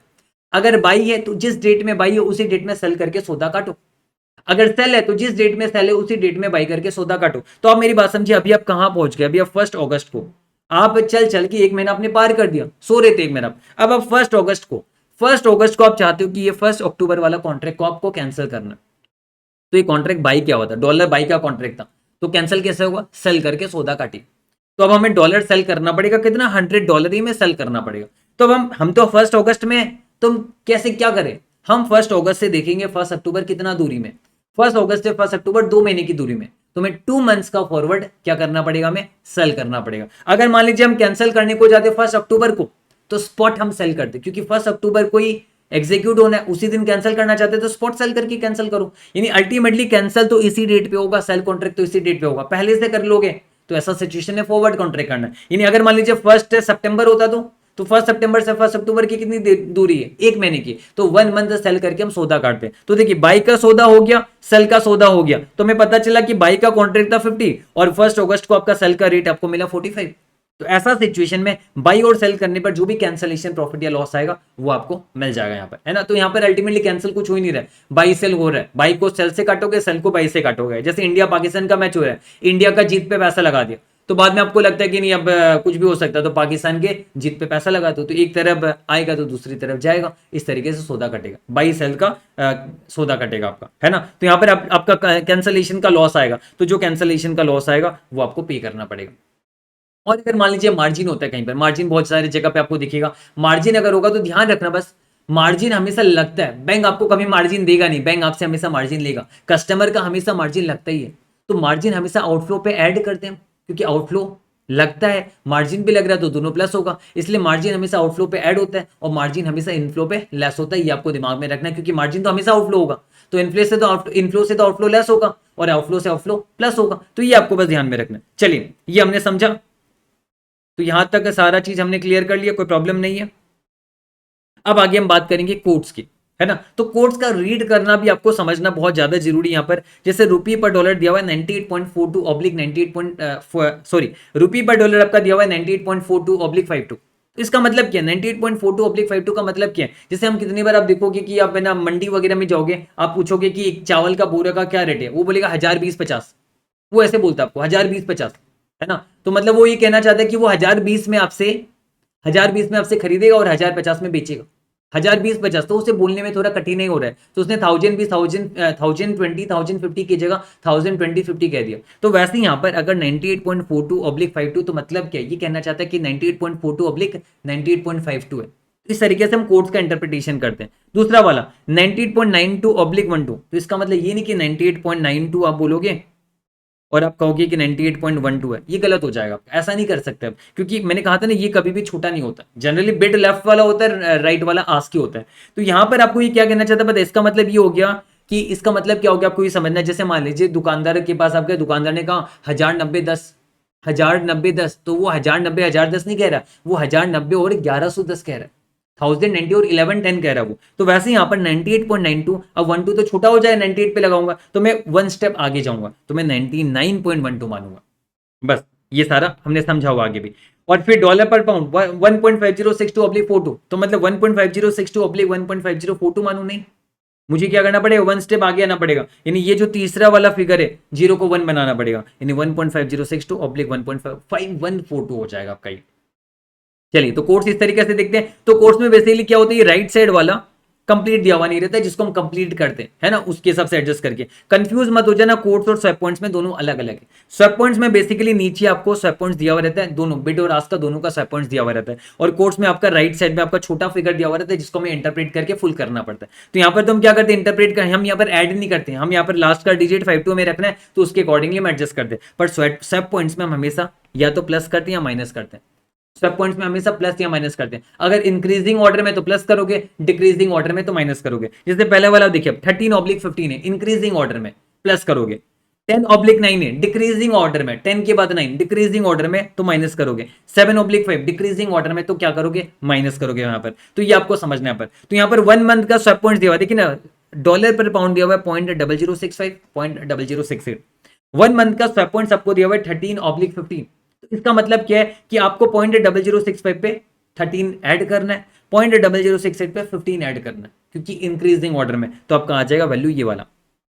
फिर दूसरे वाला 10/9 है, तो यहां पर आप क्या करोगे, लेस करना पड़ेगा, तो 0.0065 पे आप 10 लेस करोगे, एकदम लास्ट वाले से, एकदम लास्ट वाले से आपको करना है, मतलब लास्ट का 2 डिजिट में आपको ऐड और लेस करना है, क्योंकि ये 2 डिजिट है, अगर 3 डिजिट होता तो लास्ट के 3 डिजिट पे ऐड या लेस करना होता आपको, इस तरीके से आपको करना होता है। तो यहां पर आप देखिए अगर 0.0065 है और 10 दिया हुआ है, तो ये लास्ट का 2 डिजिट में ऐड होगा, तो लास्ट का 2 डिजिट कितना 65 में 10 हो जाएगा, ऐड नहीं होगा, लेस होगा, क्योंकि डिक्रीजिंग ऑर्डर में, तो 0.0055 आएगा, और उधर वाला 0.0068 -9, तो लास्ट पे हमें लेस करना है, तो लास्ट का 8 पे 9 लेस करूंगा तो कंप्लीट होगा नहीं, तो आपका इधर वाला भी 59 बन जाए, यानी 68 से 59 बन गया आपका यहाँ पर। और ऐसे 3 मंथ्स का स्वैप पॉइंट्स भी आप इसी तरीके से करोगे, 0.0065 पे -7 करना पड़ेगा, तो लास्ट से करते आओगे तो क्या होगा, तो आपका अल्टीमेटली 0.0058 आएगा और उधर 0.0063 आ जाएगा आपका। तो इस तरीके से हमें स्वैप पॉइंट्स में आपको बस ये दिमाग में रखना है एग्जाम पर्सपेक्टिव में, एक तो एकदम एंड से एडजस्ट करते हुए जाना है, और दूसरी चीज इंक्रीजिंग ऑर्डर तो प्लस, डिक्रीजिंग ऑर्डर तो माइनस होगा आपका। फिर अब हम बात करेंगे सरप्लस फंड्स। सो अभी हम नेक्स्ट डिस्कस करेंगे सरप्लस फंड्स। सरप्लस फंड्स के अंदर बेसिकली जो कंसेप्ट यहाँ पर है, दो बातें हैं। पहली सेंट्रलाइज मैनेजमेंट और दूसरी डिसेंट्रलाइज मैनेजमेंट। क्या होता है ये समझिए। जैसे मान लीजिए फॉर एग्जांपल मैं एंटिटी में इंडिया में रहता हूँ, मेरा एक ब्रांच जो है सिंगापुर में है, एक ब्रांच मेरा यूके में है, एक ब्रांच मेरा कहाँ है, अमेरिका में। एंड अभी ऐसा हो सकता माइट भी कि मेरे मेरे पास आने वाले 3 महीनों के लिए सरप्लस पैसा पड़ा हुआ है रुपया में, यूके वाले के पास भी आने वाले 3 महीनों के लिए सरप्लस पैसा पड़ा हुआ है उनके पाउंड में, अमेरिका वालों के पास भी क्या पता सरप्लस पैसा पड़ा हुआ उनके पास डॉलर में, और सिंगापुर वाली ब्रांच के पास क्या पता उनका डेफिसिट है, उनको जरूरत है, फंड्स की जरूरत है। तो यहाँ पर सेंट्रलाइज मैनेजमेंट में हम कैसे काम करते हैं। सेंट्रलाइज मैनेजमेंट में सेंट्रलाइज वर्ड को समझिए। सेंट्रलाइज का मतलब क्या है, जैसे हम सेंट्रलाइज एसी कहते हैं। सेंट्रलाइज एसी क्या होता है, जैसे मान लीजिए घर के अंदर 10 रूम है, 10 नंबर्स ऑफ रूम है, एंड वहां पर सेंट्रलाइज एसी लगा हुआ है, मतलब वो एक सिंगल एसी सबको कनेक्ट करता है ना। और डिसेंट्रलाइज मतलब अलग अलग रूम में अलग अलग एसी है। तो वैसे सेंट्रलाइज मैनेजमेंट में क्या होता है कि जितने भी सरप्लस फंड्स है हेड ऑफिस वगैरह ब्रांचेस वगैरह के, वो सारे फंड्स को पुल किया जाएगा हेड ऑफिस में। यानी जैसे मेरा अमेरिका का ब्रांच में सरप्लस पैसा पड़ा हुआ डॉलर में, तो उस डॉलर को रुपये में कन्वर्ट करके हेड ऑफिस में भेजा जाएगा आज के आज स्पॉट। यूके वाले के पास पाउंड में सरप्लस पड़ा हुआ है, तो उसको भी पाउंड को स्पॉट रुपये में कन्वर्ट करके इंडिया में भेजा जाएगा। अब सिंगापुर डॉलर का तो डेफिसिट है, तो वो तो क्या भेजेगा। अब इंडिया के पास पड़ा हुआ बहुत सारा रुपया है ना। अब इंडिया क्या करेगा, उसे भी रुपयों की जरूरत है, उसका भी डेफिसिट है, तो अपने में यूज करेगा वो। अगर उसे सिंगापुर में देना है तो वहां पर सिंगापुर में कुछ पैसा भेजेगा, और अल्टीमेटली एंड में जो बचेगा वो इन्वेस्ट किया जाएगा। और मान लीजिए एंड में डेफिसिट ही आ रहा है, तो एंड में हेड ऑफिस ही उसे क्या करेगा, लोकल एक ही जगह से वो बोरिंग करेगा। मतलब सारे के सारे फंड्स सेंट्रलाइज मैनेजमेंट में एक्यूमुलेट होते हैं और एट वन प्लेस इकट्ठा एक बार में इन्वेस्टमेंट होगा या फिर बोरिंग होगा। लेकिन डिसेंट्रलाइज मैनेजमेंट में ऐसा नहीं है। डिसेंट्रलाइज मैनेजमेंट में सब अपना अपना देखो। जैसे यूके के पास सरप्लस फंड है तो वो अपना लोकल बैंक में वो इन्वेस्टमेंट कर देगा। सिंगापुर के पास डेफिसिट है तो वो अपना लोकल बैंक से बोरो कर लेगा। अमेरिका के पास अगर मान लीजिए सरप्लस पड़ा हुआ है तो वो लोकली इन्वेस्ट कर देगा। और इंडिया के पास अगर डेफिसिट है तो ऐसा सिचुएशन में वो लोकली बोरिंग कर लेगा। तो सारे लोकली अपना अपना काम करेंगे, किसी को किसी से कोई मतलब नहीं है। और हम यहाँ पर बेसिकली एग्जाम में हम क्या करेंगे, एग्जाम में हम देखते हैं कि सेंट्रलाइज मैनेजमेंट में हमारे लिए ज्यादा फायदा हो रहा है कि डिसेंट्रलाइज मैनेजमेंट में। मतलब सेंट्रलाइज मैनेजमेंट में हम क्या करेंगे, सबको आज ही रुपये में कन्वर्ट करेंगे और देखेंगे इकट्ठा इन्वेस्ट करने पर एंड में 3 मंथ्स के बाद हमारा क्या पैसा आएगा या फिर बोरो करने पर क्या लगेगा। और डिसेंट्रलाइज मैनेजमेंट में इंडिविजुअली सब अपना अपना करेंगे और एंड में 3 महीने के बाद देखेंगे कि अल्टीमेटली हमारा क्या रिजल्ट आ रहा है। तो जिसमें ज्यादा बेटर रिजल्ट दिखेगा वो अप्रोच हम एक्सेप्ट कर लेंगे, बस बात खत्म। बाकी क्वेश्चन आप करोगे आपको क्लियर हो जाएगा, है ना। समझ में आ गया कंसेप्ट अच्छी तरीके से क्या कैसे वर्क किया जाता है। चलिए ये हमने समझा। अब हम फिर से कैंसिलेशन एंड एक्सटेंशन की बात करेंगे। याद है मैंने ऑलरेडी फॉरवर्ड रेट्स में आपको बताया था कि फॉरवर्ड कॉन्ट्रैक्ट किया हुआ है जिसे हम कैंसिल करते हैं। तो अगर फॉरवर्ड बाई किया हुआ है तो कैंसिल करने के लिए फॉरवर्ड सेल होगा, जिस डेट में बाई हुआ उसी डेट में सेल होगा। तो एक्सटेंशन भी यहाँ पर वर्ड आ चुका। तो एक्सटेंशन का मतलब एक्सटेंशन का मतलब क्या है, देखिए एक्सटेंशन वगैरह कुछ होता ही नहीं। जैसे मान लीजिए मैंने आपसे 3 मंथ्स का फॉरवर्ड बाई किया है, अब 1 मंथ के बाद मैं आपको कह रहा हूँ कि मेरा कॉन्ट्रैक्ट को 1 मंथ के लिए एक्सटेंड कर दीजिए, तो ऐसा कुछ होता ही नहीं एक्सटेंशन। मैं 1 मंथ के बाद जा रहा हूं और मैंने 3 मंथ्स का फॉरवर्ड बाई किया हुआ था, तो 1 मंथ के बाद जा रहा हूं तो मुझे 2 मंथ्स का फॉरवर्ड सेल करके पहले सौदे को काटना पड़ेगा। और जिस डेट में मुझे कॉन्ट्रैक्ट चाहिए मैं नया से कॉन्ट्रैक्ट करूंगा, है ना। तो यानी एक्सटेंशन वगैरह कुछ नहीं होता है, आपका नया से कॉन्ट्रैक्ट होगा, पुराना कॉन्ट्रैक्ट कैंसिल, नया कॉन्ट्रैक्ट आपको फिर से एंटर करना पड़ेगा। इसलिए कैंसिलेशन और एक्सटेंशन नाम की वर्ड है, ये सब कोई काम की नहीं। अल्टीमेटली कैंसिल होगा कैसे, पहले बाई को काट, सौदा कट गया, फिर नया कॉन्ट्रैक्ट कर ले, डेट इज एक्सटेंशन। तो इसी तरीके से हमने यहाँ पर क्वेश्चन को मैंने प्रेजेंट किया यहाँ पर। एंड 15 अप्रैल को मान लीजिए मैंने क्या किया, 15 अगस्त का सेल कॉन्ट्रैक्ट किया, यानी 4 मंथ्स का 15 अप्रैल को मैंने 4 मंथ्स का फॉरवर्ड सेल किया था 5000 पाउंड एट ₹70। अब क्या हुआ, 1 महीना बीत गया, मैं 15 मई को आके पहुंच गया, अब मुझे एक्सटेंड कराना है। तो पहले मैं ये 15 अगस्त का कैंसिल करूंगा, सेल कॉन्ट्रैक्ट था, कैंसिल करने के लिए बाई करना पड़ेगा। कहां पर हूं, 15 मई में हूं। 15 मई से 15 अगस्त की दूरी कितनी है, 3 मंथ्स की। तो 3 मंथ्स का मुझे फॉरवर्ड बाई कॉन्ट्रैक्ट करके सेल फॉरवर्ड बाई करके सौदे को काटना पड़ेगा। तो सेल कॉन्ट्रैक्ट पहले से था, बाई करके सौदे को काटा, अल्टीमेटली जो भी प्रॉफिट या लॉस आएगा मुझे पे करना पड़ेगा, या फिर प्रॉफिट आएगा तो मिलेगा मुझे। अब मुझे 15 सितंबर का एक्सटेंशन चाहिए था, मैं कहां पर हूं, मैं 15 मई में हूं। तो यहां से कितनी दूरी है, 15 मई को तो मैं करूंगा सारा काम। तो 15 मई से 15 सितंबर की कितनी दूरी है, जून जुलाई अगस्त सितंबर, 4 मंथ्स, तो 4 मंथ्स का मैंने यहाँ से फॉरवर्ड सेल कॉन्ट्रैक्ट कर लूंगा, बात खत्म। यानी मैंने क्या किया, पुराना सेल को काटा बाई करके उसी डेट पे, और अब पुराना तो कट चुका है, अब जहां पर हूं वहीं से मैं क्या करूंगा, नया फॉरवर्ड कॉन्ट्रैक्ट एंटर कर लूंगा, बस बात खत्म। ठीक है, तो ये ध्यान में रखना, फर्स्ट कैंसिल करोगे एग्जिस्टिंग कॉन्ट्रैक्ट, देन एंटर करोगे नए वाले पे, है ना, ऐसा कोई एक्सटेंशन होता नहीं है। और ये पीडीएफ आप जरूर से डाउनलोड कर लीजिएगा, गो थ्रू करने के लिए आपके काम आएगा। टेलीग्राम में, टेलीग्राम का लिंक डिस्क्रिप्शन में रहेगा, या फिर प्रतीक जगाती FRN SFM सर्च कीजिएगा, आपको मिल जाएगा टेलीग्राम में, एंड वहां से आपको फिर ये पीडीएफ डाउनलोड कर लेना। अब हम बात करेंगे आगे लीडिंग एंड लैगिंग की। ये सिंपल सा कंसेप्ट है, लीडिंग एंड लैगिंग। लीडिंग का मतलब क्या होता है, लीड कर रहे हैं हम। जैसे मान लीजिए फॉर एग्जांपल, मुझे 3 मंथ्स के बाद डॉलर पे करना है, मुझे 3 मंथ्स के बाद डॉलर पे करना है, मुझे डर लग रहा है कि 3 मंथ्स के बाद डॉलर का वैल्यू बढ़ जाएगा, तो मैं क्या करूंगा, मैं आज ही पे कर दूंगा। फॉरवर्ड कॉन्ट्रैक्ट वगैरह सब भूल जाइए, लीडिंग का मतलब मैं आज ही पेमेंट कर दूंगा। तो आज पेमेंट करने से दिक्कत क्या आपको पता है, मेरा अननेसेसरी जो मैं 3 मंथ्स के बाद पेमेंट करता, तो मतलब मेरा अच्छा रहता, मैं आज पेमेंट कर रहा हूं, तो मेरा कहीं ना कहीं इंटरेस्ट कॉस्ट बन रहा है, अपॉर्चुनिटी कॉस्ट समझ लीजिए, इंटरेस्ट कॉस्ट समझ लीजिए, वो मेरा इनकर हो रहा है। क्या पता मुझे आज पैसे, अगर आपको पेमेंट करने हैं, मैं 3 मंथ्स के बाद पेमेंट करूंगा तो भी चलेगा आपको डॉलर, पर मुझे डर लग रहा है, तो मैं आज ही पेमेंट कर रहा हूँ, मैं लीडिंग कर रहा हूँ, लीड कर रहा हूँ।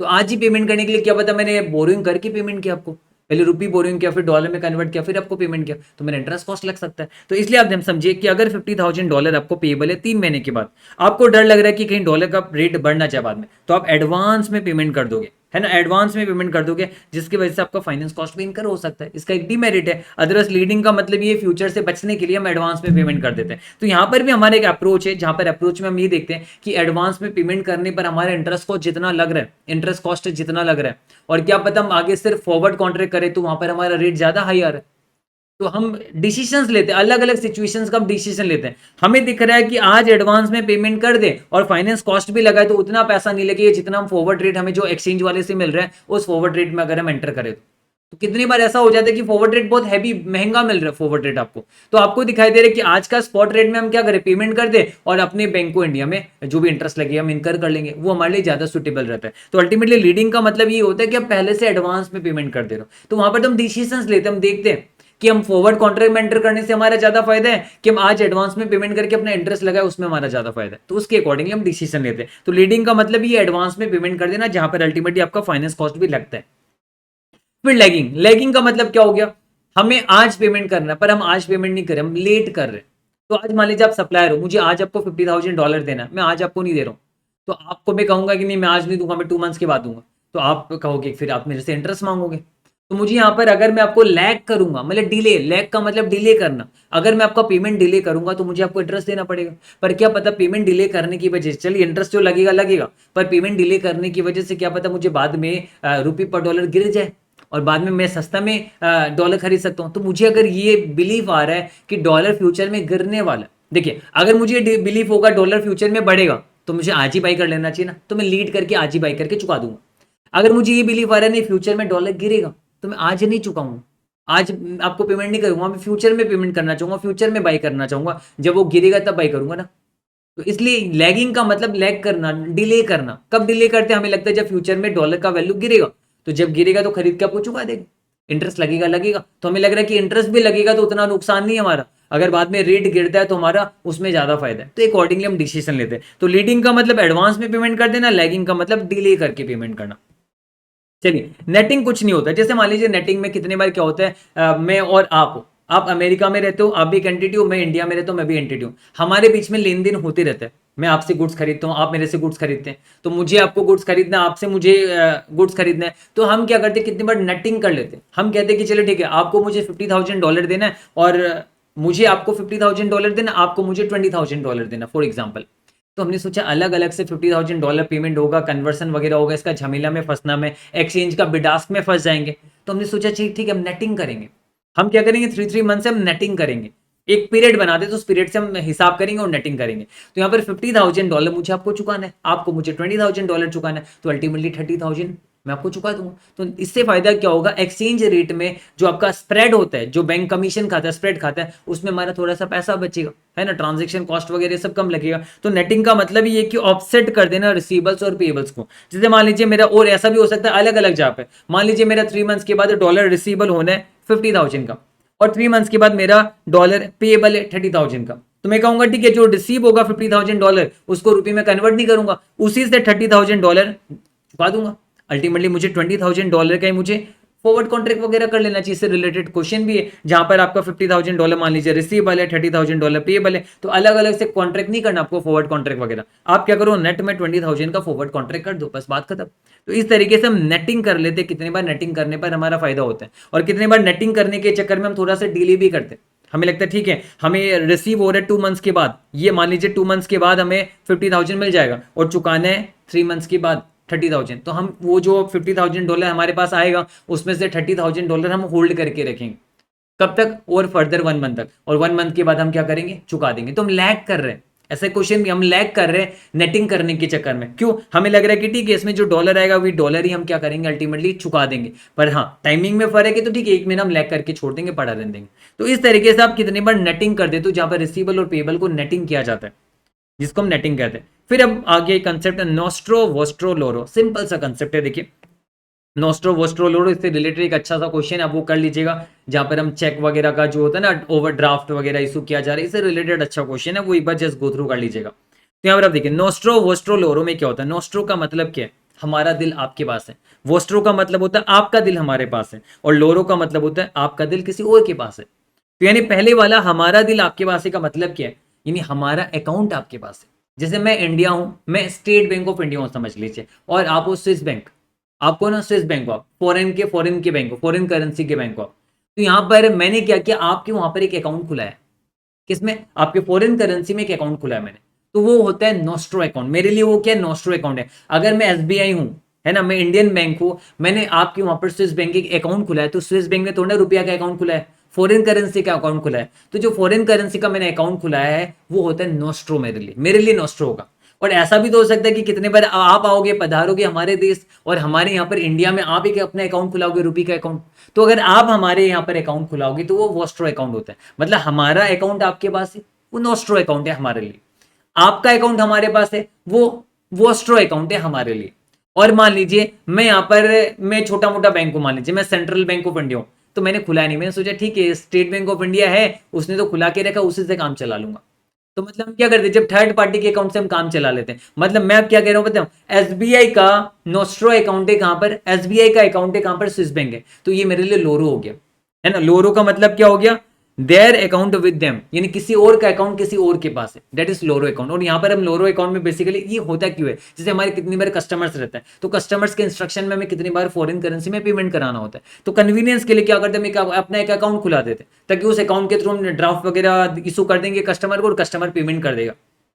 अगर हमारा अकाउंट होगा तभी तो हम इशू कर पाएंगे, है ना। तो अगर मान लीजिए कस्टमर का बच्चा लोग अगर पढ़ाई कर रहा है बाहर में, तो ऐसा सिचुएशन में कस्टमर बोलेगा कि आप एक काम करो, आप ना फॉरेन में हमारी ही पेमेंट करवा दो। तो अगर हमारा फॉरेन बैंक होगा तो बैंक में हमारा फॉरेन करेंसी होंगे वहां पर, तो हम क्या करेंगे, यहाँ से ड्राफ्ट इशू कर देंगे, और वो ड्राफ्ट जब इंस्टीट्यूट को दिया जाएगा, इंस्टीट्यूट वहां के बैंक से वो क्लेम कर लेगा, क्योंकि हमारा अकाउंट है वहां पर। तो इसलिए अगर हमारा अकाउंट बाहर है, नोस्ट्रो अकाउंट फॉरेन करेंसी में, उनका अकाउंट हमारे पास है, वोस्ट्रो अकाउंट है, किसी और का अकाउंट किसी और के पास है, लोरो अकाउंट।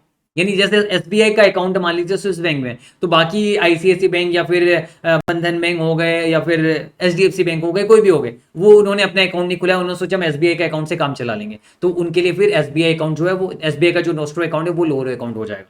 समझ में आया, ये समझ में आया। तो ये नोस्ट्रो वोस्ट्रो लोरो हमने समझा। आगे ट्रांजेक्शन एक्सपोजर और इकोनॉमिक एक्सपोजर से रिलेटेड बहुत ही अच्छा क्वेश्चन है, मैंने इसका वीडियो यूट्यूब में भी डाला हुआ है, मैं डिस्क्रिप्शन में लिंक दे दूंगा, ठीक है। तो यहाँ पर ट्रांजेक्शन एक्सपोजर का मतलब ही होता है कि आपका जो एक्सचेंज रेट में फ्लक्चुएशन करना। जैसे मान लीजिए मुझे आपको $50,000 चुकाना है, और आज रुपी पर डॉलर है 50 रुपीज, और मुझे लग रहा है 1 मंथ फॉरवर्ड आपका रुपी पर डॉलर 60 है, तो आज मैं पेमेंट कर दूं तो 50 रुपीज करके पेमेंट करना पड़ेगा पर डॉलर का, पर फ्यूचर में पेमेंट कर दूं तो 60 रुपीज करके करना पड़ेगा। तो ये ट्रांजेक्शन एक्सपोजर है ना मेरा, है ना। तो आपके जो एक्सचेंज रेट में फ्लक्चुएशन आता है, that is called transaction exposure. और इकोनॉमिक एक्सपोजर क्या होता है, मान लीजिए अगर मान लीजिए फॉर एग्जांपल मुझे यूएसए से गुड्स खरीदने हैं, मुझे आईफोन बहुत सारा खरीदना है, डॉलर में खरीदना है मुझे आईफोन बहुत सारा। तो आप सोचिए अगर डॉलर का वैल्यू गिरेगा तो मेरा आईफोन खरीदने का रुपये में रेट सस्ता पड़ेगा, है ना। मान लीजिए एक आईफोन का रेट पड़ रहा है $10,000, और अगर 70 रुपीज आज का रेट है, 10,000 ज्यादा बोल दिया ना, नहीं $1000 मान लीजिए आईफोन का रेट है, कितना है? $1000 एक आईफोन का रेट है, और 70 रुपीज अगर आज का रेट है तो $70,000 में मुझे आईफोन मिल रहा है।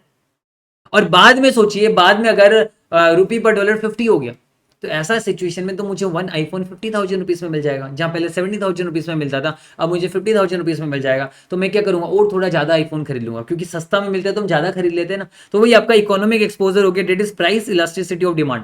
तो जब आपका एक्सचेंज रेट गिरता है तो ऐसा सिचुएशन में हम थोड़ा ज्यादा खरीद लेते हैं, है ना, और एक्सचेंज रेट बढ़ता है तो हम कम खरीदते हैं। तो उसके अकॉर्डिंगली आपका प्राइस इलास्टिसिटी ऑफ डिमांड यानी वहां पर एक रहता है कि अगर हमारे पास पैसा बचा तो हम थोड़ा ज्यादा खरीद लेते हैं। तो उसके ऊपर आपको देखना है कि क्या मल्टीपल पे आप खरीद रहे हो। मान लीजिए अगर आपका 5,000 रुपीज सेविंग हो रहा है तो जरूरी नहीं आप 5,000 खर्चा करोगे, हम तो उससे ज्यादा भी खर्चा कर देते हैं, हम कहते हैं हम 10,000 खर्चा करेंगे, और कोई बात नहीं, सेविंग हो रहा है ना, और पैसा लगा दो, और किसी से उधार लेके और लगा देंगे यहाँ पर। तो यहाँ पर इससे रिलेटेड एक क्वेश्चन है, तभी आप ये समझ पाओगे। मैंने एक हल्का सा हिंट दिया, मुझे पता है यहाँ पर आपको कुछ समझ में नहीं आया, पर वो क्वेश्चन आप देखोगे, डिस्क्रिप्शन में लिंक मिल जाएगा तो आपको पूरा क्लियर होगा। ये क्वेश्चन भी आपका इंपॉर्टेंट है, पहले प्रैक्टिस मैनुअल में हुआ करता था, एंड अब शायद आपके जो नए स्टडी मटेरियल है वहां पर भी इसे इनकॉर्पोरेट कर दिया गया। फिर early delivery, late delivery, feet of forward contract का भी वीडियो मैंने यूट्यूब में डाला हुआ है, एंड मुझे उम्मीद है आपने देख लिया होगा, क्योंकि प्रैक्टिकल क्वेश्चन करेंगे ना तभी आपको क्लैरिटी आएगी, अदरवाइज क्लैरिटी आने वाली नहीं है। हालांकि अर्ली डिलीवरी की अगर मैं बात करूं तो यहाँ पर बस वही सेम चीज है। मान लीजिए मैंने आपसे कॉन्ट्रैक्ट किया कि मैं 3 मंथ्स के बाद आपसे डॉलर खरीदूंगा, अब मैं 2 मंथ्स के बाद ही आ गया आपके पास कहने को कि मुझे आप आज ही डॉलर दे दो, मुझे आज ही डॉलर खरीदना है। तो यहाँ पर भी वही कहानी है, पहले वो पुराना वाले को कैंसिल कर ले और आज स्पॉट खरीद ले, बस ऐसा ही होता है यहाँ पर, यानी अल्टीमेटली कुछ फर्क नहीं है। और लेट डिलीवरी के केस में यहाँ पर भी 2 क्वेश्चन है, अच्छे अच्छे क्वेश्चन है, वो क्वेश्चन आपको सॉल्व करने पड़ेंगे तभी आपको समझ में आएगा यहाँ पर इससे रिलेटेड। फिर फ्यूचर कॉन्ट्रैक्ट, ऑप्शन कॉन्ट्रैक्ट, ये जनरली हम डेरिवेटिव्स में पढ़ते हैं, है ना, तो यहाँ पर इसके बारे में हमें बात नहीं करना चाहता। तो ओवरऑल मैंने फटाफट से जितना मेरे लिए बेस्ट पॉसिबल हुआ 1 आवर के अंदर शायद हमने कवर किया। मार्जिन मनी मैंने आपको ऑलरेडी समझा दिया कि आउटफ्लो में ऐड होगा एंड इनफ्लो में रिड्यूस होगा, तो मैंने जितना बेस्ट पॉसिबल हो सके मैंने आपको रिवाइज कराने का कोशिश किया। एंड मैं सोचूंगा अगर मेरे लिए पॉसिबल हुआ तो मैं क्वेश्चन आंसर का भी फटाफट से एक रिविजनरी वीडियो बनाने का ट्राई करूंगा, पर मैं श्योर नहीं हूँ, है ना, मैं ट्राई करने की पूरी कोशिश करूंगा। और ऑलरेडी यूट्यूब में वीडियो एक है 4 to 5 आवर्स वाला, जहाँ पर अच्छे खासे क्वेश्चन हमने कवर किए थे, उम्मीद आपने देख भी लिया होगा, एंड नहीं देखा तो फटाफट से देख लीजिएगा 2x के स्पीड में अगर आपके लिए पॉसिबल हो। फीट ऑफ फॉरवर्ड कॉन्ट्रैक्ट वाला भी हमने जो नया कंसेप्ट था उसका भी हमने वीडियो डाला हुआ है यूट्यूब में, सारे लिंक्स इसके नीचे डिस्क्रिप्शन में आपको मिल जाएंगे, एंड आप टेलीग्राम से ये पीडीएफ डाउनलोड कर लीजिएगा। उम्मीद है हल्का फुल्का फटाफट, यहाँ पर कोई कंसेप्ट मैंने ज्यादा डीप में गया नहीं, क्योंकि 1 आवर के अंदर मेरा टारगेट था कि मैं इसे रिवाइज कराऊं फटाफट से, तो उम्मीद है आपको हल्का फुल्का समझ में आए एंड आपका एग्जाम से बेटर हो। चलिए, थैंक यू सो मच।